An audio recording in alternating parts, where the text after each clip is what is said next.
I'm always conscious of my money from a personal and professional perspective.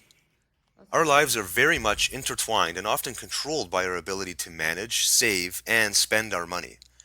I was recently reminded of a great concept that I learned about when I was a teenager.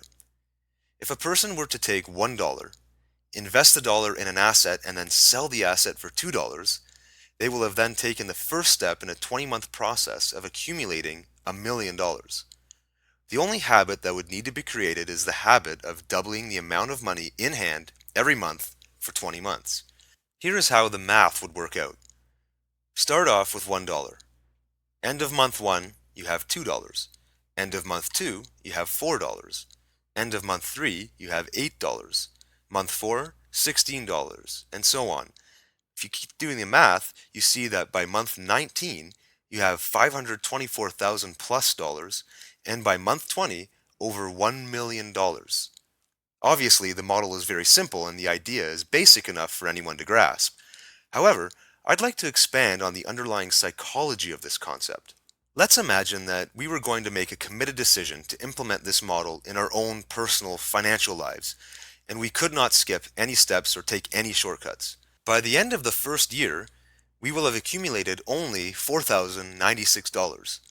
This means that in the next 8 months, we will have to amass 995,904 more than we currently have to reach the $1 million level. At this point, this imaginary experiment becomes more of a fairy tale or daydream to the average person. But let's think about our minds and the power of focus. For the first 12 months of the experiment, we were making a monthly habit of acquiring assets, likely devalued assets, and selling them at a higher price point. As each month went by, we were forced to become more creative and innovative with our investments as the challenge of each amount grew larger. Assuming we were successful for the first 12 months, the challenge on month 13 would be to double 4,096 to 8,192. After an entire year of practicing with small amounts and getting into this habit, the only real change required would be to adjust our perception of the size of the investment. There are plenty of people in the world who have had success doubling large sums of money in short periods of time. Business acquisitions, real estate, and currency trading, just to name a few. The average person may not understand how to do it, but they most certainly could learn if they were to focus their mind and their attention on the task and do whatever it takes to learn the required skill.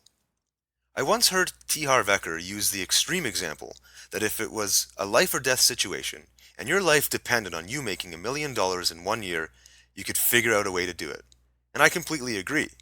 The point I'm trying to make is that I truly believe we are all capable of achieving a goal like this if the stakes are high enough.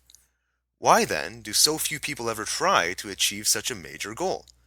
Why do so many people reject the idea before giving any serious thought to it?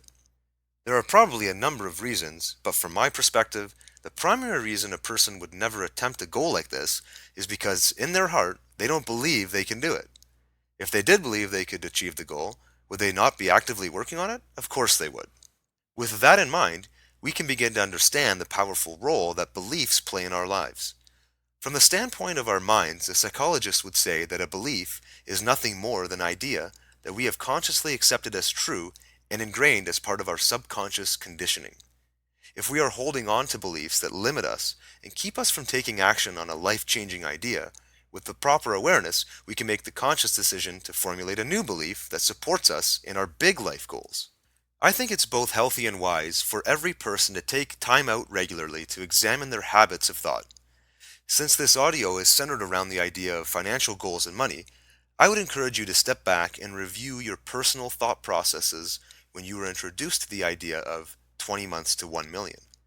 If you rejected the idea as something that was unrealistic or out of your level of capability, take some time to examine the belief you are holding on to that is causing you to reject this idea. What other limiting beliefs have crept into your mind that are no longer serving you? Can you replace those beliefs with a more empowering and gratifying thought pattern? Thanks for listening to 20 Months to 1 Million.